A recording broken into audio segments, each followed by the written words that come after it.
He says that Muslims should be compassionate, kind, just towards other people, whether or not they embrace Islam.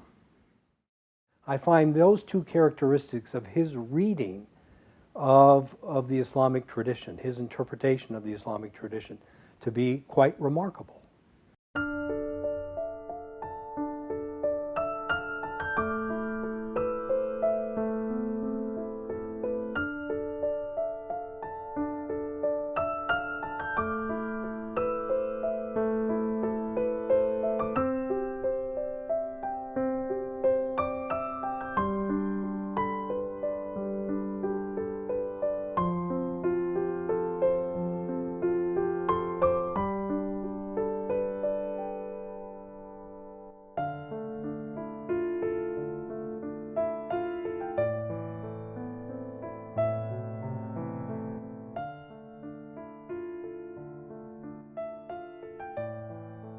My name is Reverend Dirk Ficca.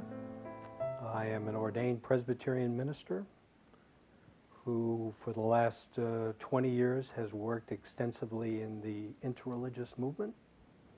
I served for 20 years with the Parliament of the World's Religions, one of the world's largest interreligious organizations, which has taken me around the world, introduced me to all the world's religions and all their cultural permutations. And in the course of that, I began to bump into the Hizmet movement in different places in the world. Every tradition, every religious and spiritual tradition needs a Fethullah Gulen.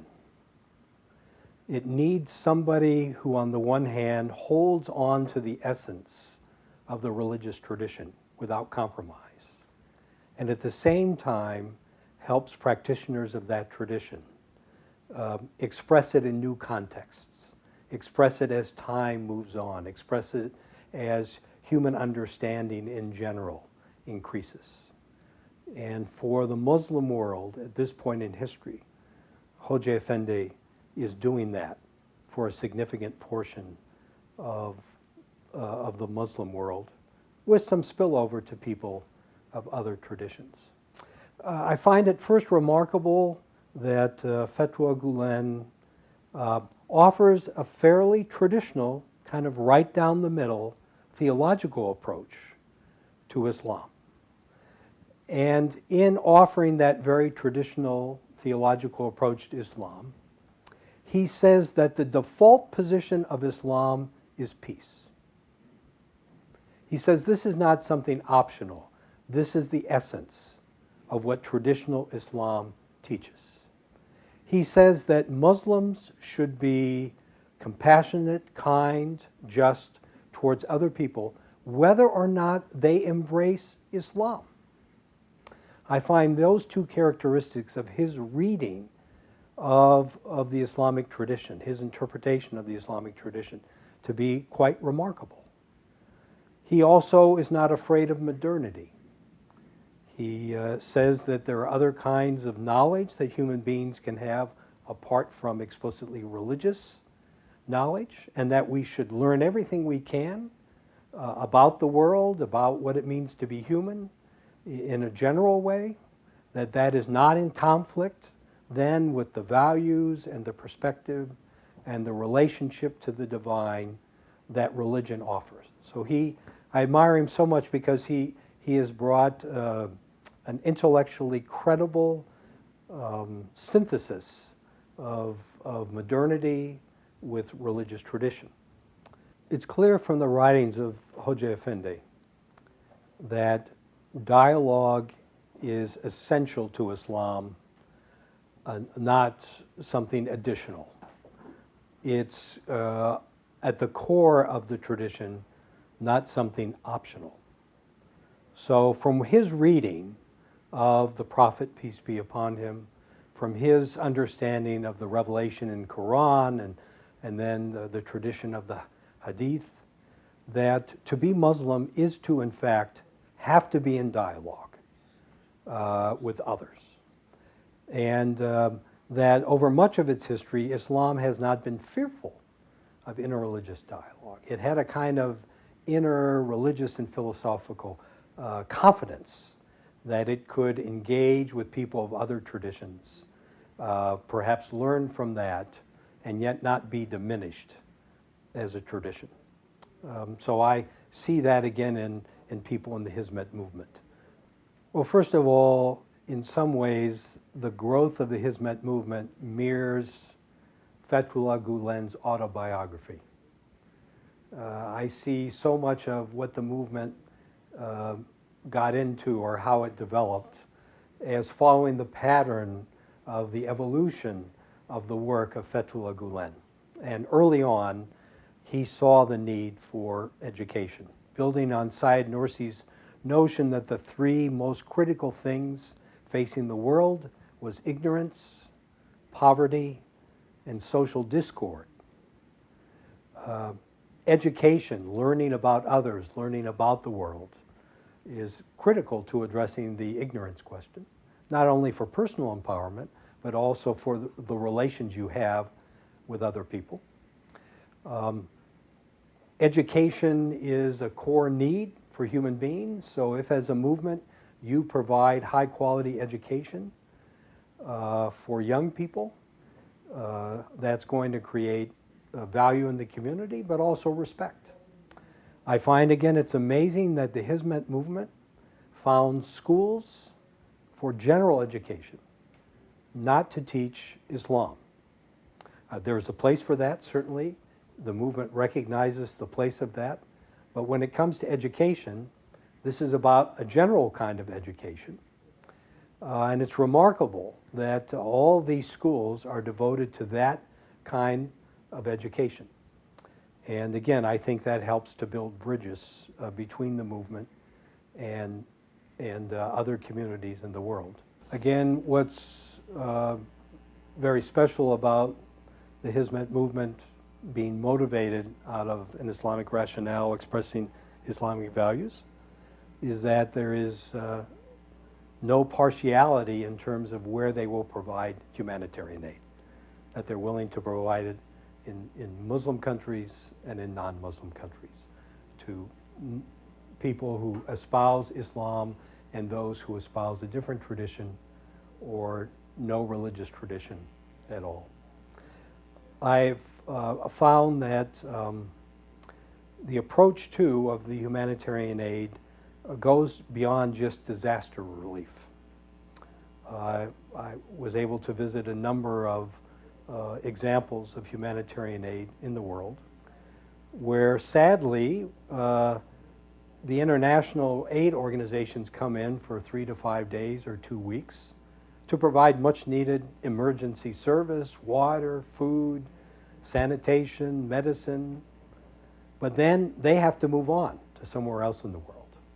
But it seems typical of the Hizmet movement that they have a longer term view, that they stay with it longer, that they provide resources for longer, that they begin the community in need to help build their infrastructure again so that they can take ownership in their life. Everybody I met says, I serve this movement voluntarily. The minute somebody wants to tell me what to do, I'm gone.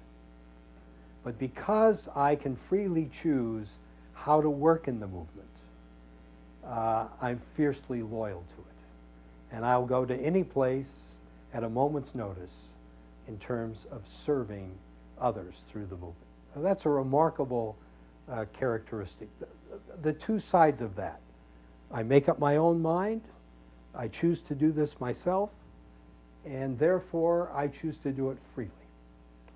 A phrase I kept hearing over and over again is solely for the pleasure of God. I have yet to encounter a Hizmet school named for a donor. I've yet to find a Hizmet hospital or community center where it's named for the person who gave money. And the people, largely the middle-class business people, who are providing the millions of dollars for the movement, they don't want credit.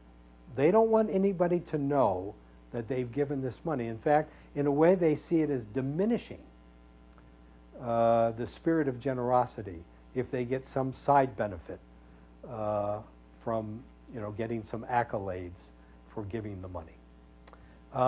I've heard some people say that to serve others so that I get to paradise also cheapens the nature of the service. I don't serve others so that I get to go to paradise. I serve others solely for the pleasure of God. This is what pleases God. And either in this life or the life beyond, I do it for its own sake. And that's a remarkable characteristic that I found in Hizmet people around the world. As somebody who's come to respect and admire the Hizmet movement, it is very painful to see what's happening currently in Turkey, to see how the movement's being defamed, to see how the good work of the movement is being thwarted. That's very hard and painful to see. One of the things I admire about Hoca Efendi is the way he has threaded the needle in the relationship between civil society and politics.